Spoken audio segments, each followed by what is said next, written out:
Hello everyone.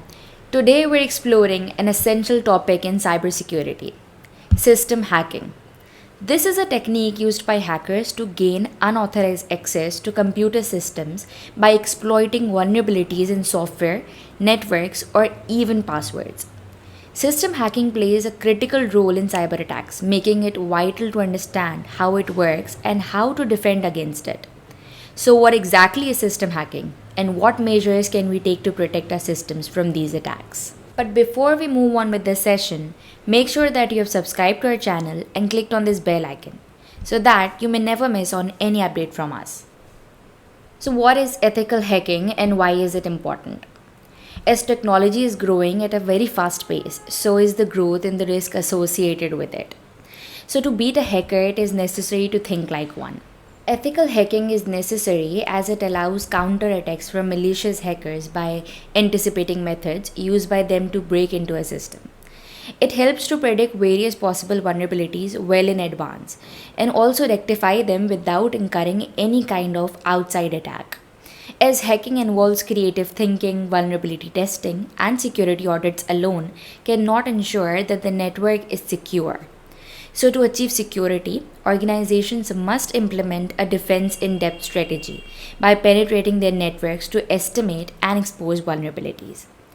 Now, some of the reasons why organizations recruit ethical hackers include to prevent hackers from gaining access to the organization's information systems, to uncover vulnerabilities in systems and explore their potential as a risk, to analyze and strengthen an organization's security posture, including policies, network protection infrastructure, and end user practices, to provide adequate preventive measures to avoid security breaches, to help safeguard the customer data, and also to enhance security awareness at all levels in a business.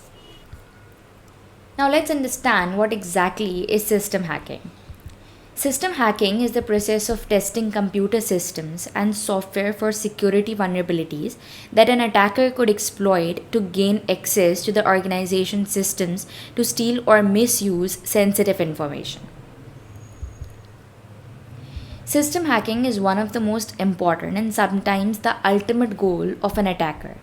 The attacker acquires information through techniques such as footprinting, scanning, enumeration, and vulnerability analysis, and then uses this information to hack the target system.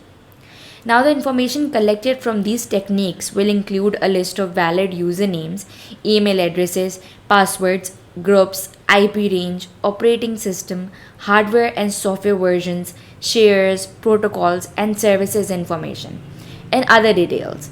The more information an attacker can collect, the more precise an image of the target he or she will have. Now, the main purpose of system hacking is to gain access to a device or machine without permission. There are basically two ways to gain access. One is by cracking passwords, and the other is by exploiting vulnerabilities in the system. Password cracking is one of the first things hackers try to gain access to a system.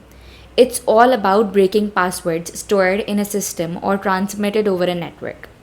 Hackers either guess passwords manually or use automated tools like dictionary attacks or brute force methods.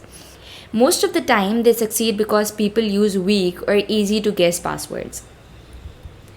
Vulnerability exploitation is when hackers find weak spots in a system and then use them to gain access. It's a bit more complex than password cracking because first they need to discover the vulnerability, then create an exploit to attack the system, and finally execute the exploit to break in. An attacker can gain access to the network using a non-admin user account, and the next step would be to gain administrative privileges. The attacker performs a privilege escalation attack that takes advantage of design flaws, programming errors, bugs, and configuration oversights in the OS and software application to gain administrative access to the network and its associated applications. These privileges allow the attacker to view critical sensitive information, delete files, or install malicious programs such as viruses, trojans, or worms. Now let's look at the types of privilege escalation. First is horizontal privilege escalation. In this type, the unauthorized user tries to access the resources, functions, and other privileges that belong to an authorized user who has similar access permissions. For instance, online banking user A can easily access user B's account. In a vertical privilege escalation, the unauthorized user tries to gain access to the resources and functions of a user with higher privileges, such as application or site administrators. For example, someone using online banking can access the site using administrative functions. Once attackers gain higher privileges, their next goal is to maintain long-term access to the system without being detected. This stage involves several techniques. First, attackers exploit system vulnerabilities to execute malicious applications or arbitrary code. This helps them steal sensitive data, capture screenshots, exfiltrate information, or install backdoors for future access. They may execute these actions locally or remotely, a process often referred to as owning the systems. After executing malicious tasks, attackers hide their programs using techniques like rootkits, NTFS streams, or steganography. This prevents detection by security tools and ensures their hidden programs remain active for future access. To stay connected, attackers create persistence by tricking users into running malware loaded files or applications. This allows the malware to survive system reboots, replicate itself, and maintain a backdoor for continuous access while avoiding detection. Clearing logs is one of the main stages during system hacking. In this stage, the attacker tries to hide and avoid being detected or traced out by covering all tracks or logs generated while accessing the target network or computer. Erasing evidence is a must for any attacker who would like to remain obscure. It is a method used to evade a traceback. It starts with erasing the contaminated logs and possible error messages generated in the attack process. The attacker makes changes to the system configuration such that it does not log future activities. By manipulating and tweaking event logs, the attacker tricks the system administrator into believing that there is no malicious activity in the system and that no intrusion or compromise has taken place. Password cracking plays a key role in system hacking. It's all about breaking passwords to gain access to a system without permission. Hackers often use tricks that look like normal password recovery methods to crack passwords. There are 4 types of password attack based on how the attacker tries to break the password: non-electronic attacks, offline attacks, active online attacks, and passive online attacks. Non-electronic attacks are usually the first trick hackers try to gain access to passwords. These attacks don't need any technical skills. It's more about tricking people than hacking systems. Common techniques include shoulder surfing, social engineering, and dumpster diving. Offline attacks happen when hackers try to crack passwords without directly connecting to the system. They steal password hash dumps and then use special tools like rainbow tables to convert those hashes into plain text passwords. These attacks are usually done offline using powerful machines or distributed networks. Active online attacks are one of the easiest way hackers try to gain access to a system with admin privileges. In this method, the hacker directly communicates with the target system to crack passwords. They use different techniques like password guessing, brute force attacks, keyloggers, Trojan malware, and hash injection to break into the system. Some common methods include dictionary attacks and brute force attacks. Passive online attacks are when hackers silently listen to the data flowing between systems without making any changes. They don't interact with the system directly. Instead, they just monitor and record data like passwords or sensitive information. These attacks help capture sensitive information like passwords for later use. Hackers use techniques like wire sniffing, man in the middle, and replay attacks. LLMNR, Link Local Multicast Name Resolution, and NBTNS, Net Buyers Name Service, help Windows computers find other devices on the same network if the DNS fails. These are on by default. Now, the problem, they don't check if responses are real. So, hackers use tools like Responder to pretend to be the device your computer is looking for. Your system then sends a login hash, NTLM-V2, to the hacker. Hackers save this hash and crack it later to get your password. Once they have it, they can log in and access your system. Responder is an LLMNR, NBTNS, and MDNS poisoner. It responds to specific NBTNS queries based on their name suffix. By default, the tool only responds to a file server service request, which is for SMB. It is designed to run on Linux. Moving on, John the Ripper is an open source tool used for password cracking and security auditing. It works on multiple operating systems like Linux, Windows, Mac OS, and more. The jumbo version of John supports a wide range of hash types, including user passwords for Unix, Windows, Mac OS, and web apps like WordPress. Database and network hashes such as SQL, LDAP, Windows Authentication, and Wi-Fi WPA PSK. Encrypted files and keys like SSH keys, cryptocurrency wallets, BitLocker, Zip, RAR, and Office PDF documents.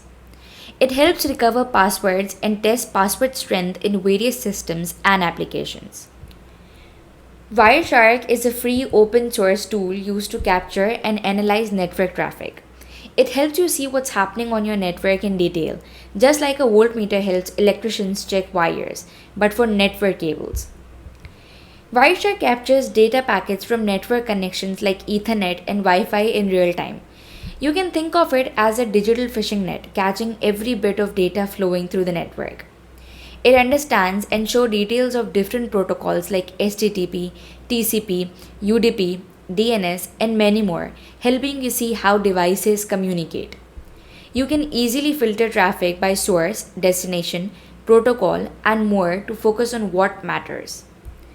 It provides visual graphs and stats to analyze network speeds, usage, and problems like delays or packet loss. It's widely used for troubleshooting, monitoring, and learning how networks work. The primary objective of this lab demonstration is to educate you on how system hacking works and how to protect your systems from unauthorized access. We'll show you how malicious actors gain access to systems by exploiting vulnerabilities. In this lab, we'll use LLMNR NBTNS poisoning, which is an active online attack technique, to intercept network traffic and crack passwords.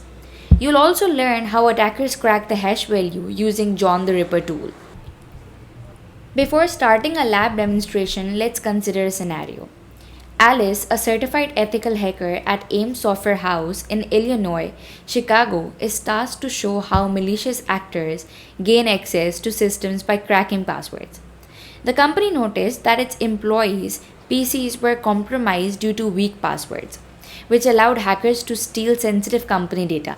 The management wants Alice to simulate the attack using LLMNR NBTNS poisoning to understand how attackers exploit system vulnerabilities. The company also plans to create strong password policies so malicious actors will not be able to hack employee PCs in the future. Now, to perform this lab, you'll need the following: an operating system, Parrot OS or any Linux distribution with Responder, and John the Ripper installed, Windows OS with Wireshark installed. For software tools, you'll need Responder, John the Ripper, Wireshark, and a Windows PC system to act as the target machine. Alright, in this lab, I'll demonstrate how an attacker can capture and crack password hashes using Responder and John the Ripper. We'll be working with two virtual machines, a Windows 10 machine and a Parrot Security Linux machine. So let's get started. Alright, so first I've powered on both the Windows 10 and Parrot Security virtual machines, and once they both are running, I'll switch on to Windows 10 machine to start monitoring network traffic. Over here, I'll open Wireshark by double clicking its desktop icon. Next, I'll select the network interface I want to analyze. In my case, it's Ethernet, but this may vary depending on your system. So now Wireshark is now capturing all network traffic on this interface. Alright, now I'll switch to Parrot Security VM to set up our attack environment. Now I'll open my terminal and elevate my privileges. First, I'll just zoom in. Alright, now I'll type sudo su to elevate my privileges. Now I'll enter my password, but keep in mind that the password won't be visible to you. So before running our attack tool, let's check which network interface we're using on this VM. So I'll just type the following command, that is ifconfig. This will list all available network interfaces. The interface name may differ on your system, so be sure to note the correct one. Now that I know my network interface, I'll launch Responder, which will capture an authentication request on the network. Now I'll enter the following command, that is responder -i space enp 0s3 and press enter. Now here the -i specifies the network interface, which in my case is enp0s3. Responder is now running and waiting for authentication request. Now in order to capture a hash, we need the Windows 10 machine to attempt network authentication. So let's simulate that now. For that, I'll switch back to Windows 10 VM. Next, I'll open the Run dialog box by clicking the Start menu and typing Run and press Enter. Now in the Run windows, I'll type \data serve and click OK.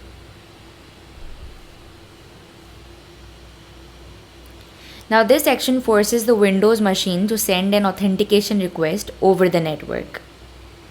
Now I'll return to Parrot Security VM and check if the responder has intercepted the authentication request.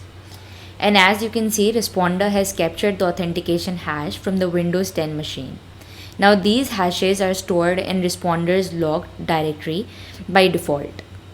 Now let's navigate to the logs folder to find the captured hash. So I'll change the responder logs directory using the following command. I'll type cd space /user /share /responder /logs and press enter. Now I'll list all the files in this directory. For that, I'll just type ls and press enter.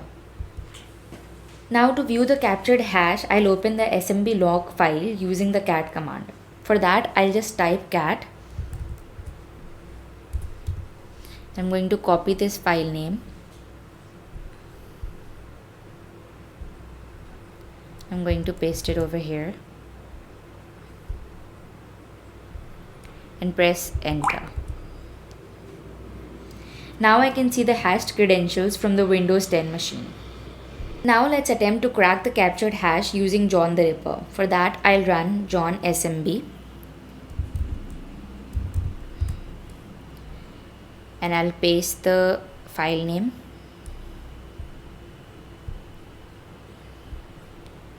and press enter.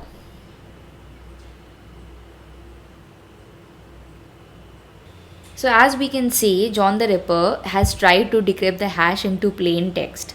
And as we can see the result, the username is Alice and the password is Alice12345. Now let's switch back to the Windows 10 machine and analyze the captured network traffic in Wireshark.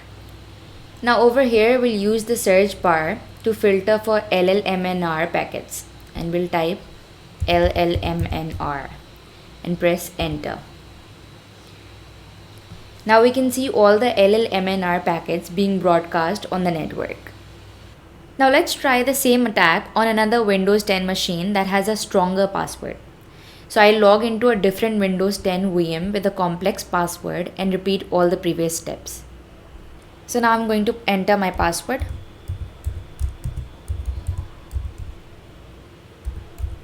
And press enter. Now I'm going to switch to Parrot Security VM, open my terminal, zoom in, sudo su, enter my password, and I'm gonna enter ifconfig. Then I'm gonna enter responder -i enp0s3 and press enter. This will take a few seconds. Alright, so now we can go back to Windows 10 VM and we'll type run and start and press enter. And then we're going to type \dataserve and press OK. Now I'll return to Parrot Security VM and check if the responder has intercepted the authentication request, and yes, it has. Now these hashes are stored in responder's log directory by default. Next, I'll change the responder logs directory. So I'm going to enter cd /user/share/responder/logs and press enter. Then I'm going to list ls, and then now to view the captured hash, I'll open the SMB log file using the cat command. I'm going to enter cat and copy the file name and paste it over here. Press enter. Now we're going to attempt to crack the captured hash using John the Ripper. So I'll run John and paste the file name and press enter. So the output shows that John the Ripper tried to crack password hashes collected from an SMB authentication, but it was unsuccessful. So it loaded 7 password hashes and identified 6 unique salts, which are extra random values which make password cracking harder. Now the hashes belong to the NTLM v2 format, which is commonly used in Windows system for authentication. Now despite attempting to crack them, the tool couldn't find any matches, meaning that the passwords were too strong to be guessed with the available methods. So this proves that using complex passwords can effectively protect against brute force attacks. Now to check for weak passwords, let's view John the Ripper's built-in password list. For that, I'll type /share/john/password.lst for list and press enter. Now this file contains commonly used passwords. If a user password is listed here, it can be cracked very quickly. It's a huge list. You can just scroll up to see all the password. Now these are the passwords that can be easily cracked. So as you can see, I'm just scrolling it. So now that we have successfully captured and cracked a weak password, let's talk about how to defend against this type of attack. First of all, you should use strong password. A weak password like Alice12345 or QWERTY can be cracked in seconds, while a strong password can take years. Also, you should disable LLMNR. This prevents Windows from broadcasting authentication requests over the network. Enforce password policies. Require long, complex passwords and prevent users from choosing weak passwords. Also, monitor network activity. Use tools like Wireshark to detect suspicious authentication requests. So in conclusion, in this lab, I demonstrated how attackers can capture authentication hashes using Responder and crack them with John the Ripper. We also saw how a strong password can prevent attacks. The key takeaway is simple. Always use strong passwords and implement security best practices to protect your system. Alright, before winding up, I want to introduce you with IPSpecialist. At IP Specialist, we are passionate about empowering individuals and organizations to excel in the ever evolving world of technology. We are a trusted training provider offering expert led courses that cover top cloud platforms, including AWS, Azure, Google Cloud, and Oracle Cloud. Our training is designed to help professionals and businesses stay competitive in an ever evolving digital world. With IP Specialist, learning is not only accessible but also affordable. For just $19.99 per month, you get unlimited access to our extensive library of courses. So, whether you are an individual looking to upskill or a business aiming to enhance your team's expertise, our flexible, self paced learning options make professional development seamless and efficient. Our structured, certification focused programs ensure that learners gain the necessary skills to excel in cloud computing, cybersecurity, networking, DevOps, and artificial intelligence. That concludes our session for today. Thank you for watching this video. If you found this video helpful, don't forget to give it a thumbs up and subscribe to our channel. And also share it with your colleagues or friends who might benefit from this information. If you have any questions or topics that you would like us to cover in the future videos, feel free to leave a comment below. Your feedback is very valuable to us.